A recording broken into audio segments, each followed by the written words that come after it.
They always say the ocean is peaceful, calming even. But for me, it's different now.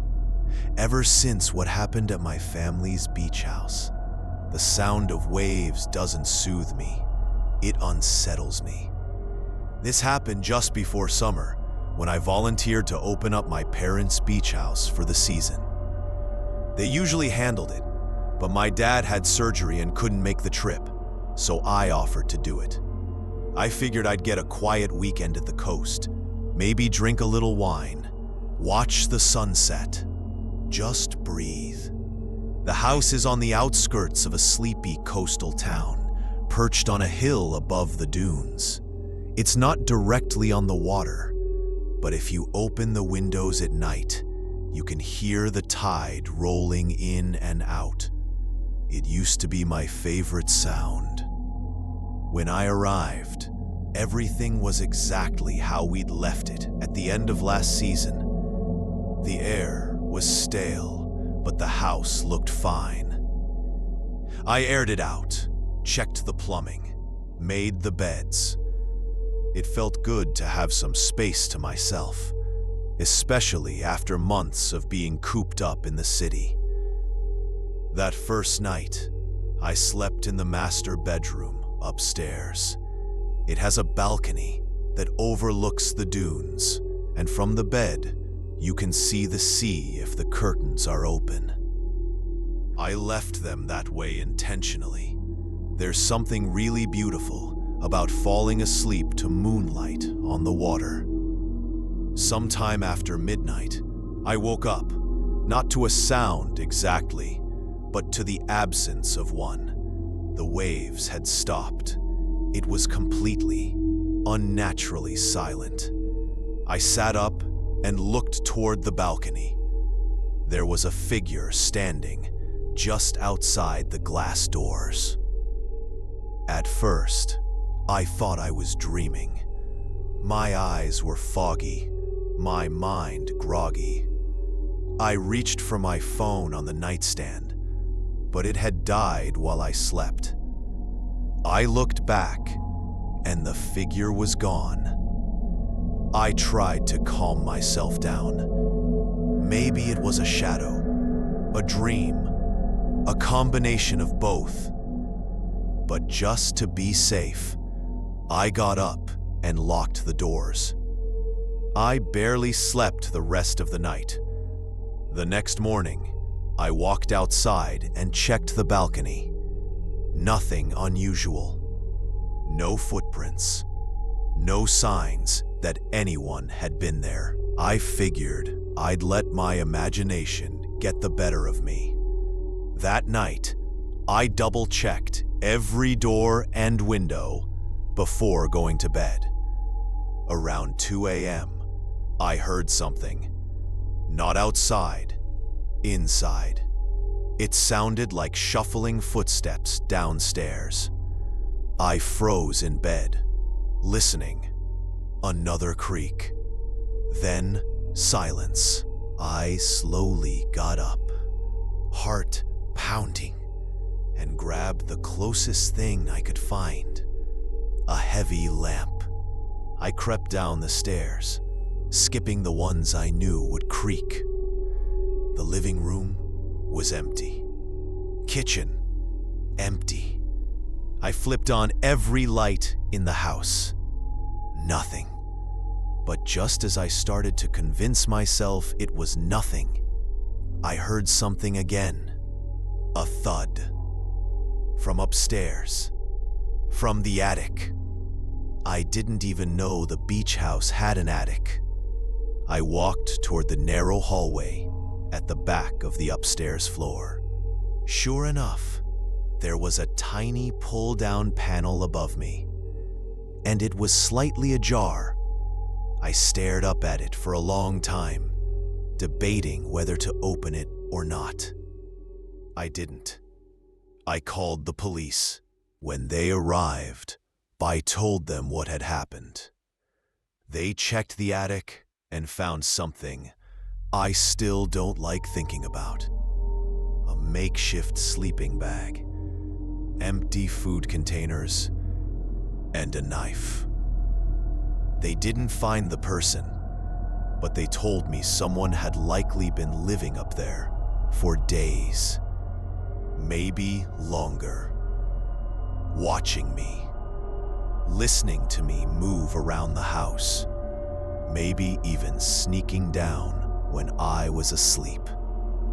I left that night and haven't gone back since. My family still uses the house. They changed the locks, added cameras, even put motion sensors near the attic. But that doesn't undo what I felt that night. Now, whenever I hear the ocean, I listen a little closer, because I learned the hard way. It's not always the waves that wake you up in the middle of the night.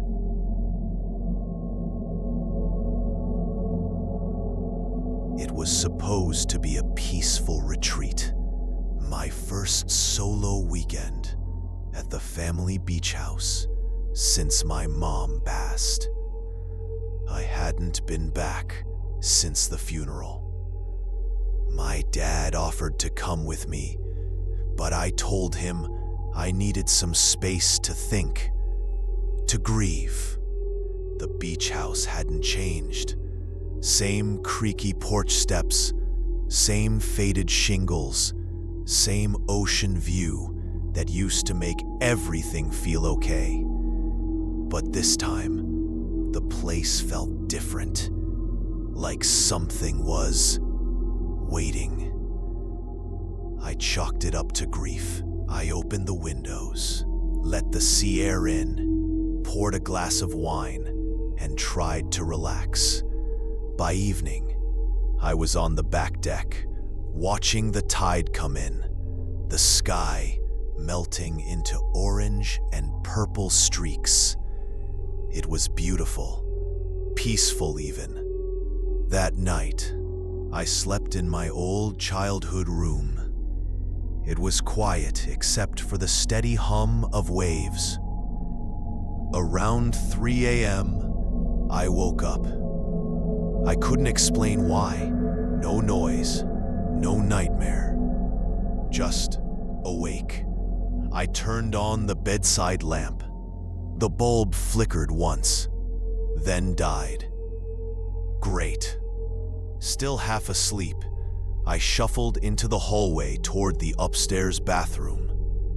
As I passed the guest room, something made me stop. The door was wide open. I was sure I had closed every door before bed. I peeked in. Nothing. Just the usual guest bed, dresser, and an old wooden rocking chair near the window. But it was gently swaying back and forth. There were no windows open in that room. I didn't go in. I backed away, shut the door, and returned to bed, trying to convince myself it was just leftover momentum from a breeze earlier. But deep down, I knew that chair hadn't moved on its own. The next day, I walked the shore, cleared my head, and tried to forget it. Maybe I'd been dreaming, but that night, things escalated. Around midnight, I heard the front door unlock. Not open, just unlock. I froze. I knew I'd locked it. I even double-checked. I grabbed the small hammer I'd brought from the toolbox, tiptoed to the top of the stairs, and looked down. The door was closed, but the deadbolt was turned. Then I saw it. A wet footprint on the floorboards. Just one. I ran down, locked the door again, and turned on every single light. I barely slept, jumping at every creak and gust of wind. In the morning, I found more. A trail of damp footprints leading from the door to the guest room. The rocking chair was swaying again. This time, there was something on the seat. A small seashell. One I hadn't seen before. One that looked freshly pulled from the shore, still damp with salt water. I left that day without looking back. I don't know who or what came into that house. Maybe it followed me from the beach. Maybe it had always been there, waiting for someone to return. All I know is that sometimes, when I wake up in my apartment far from the coast, I still hear that chair creaking, and I haven't been near the ocean since. If that story gave you chills, just wait until you hear what's coming next. Don't forget to subscribe for more real horror stories that stay with you long after the video ends. Like this video if the beach house creeped you out, and share it with someone who thinks they're brave enough to watch it alone.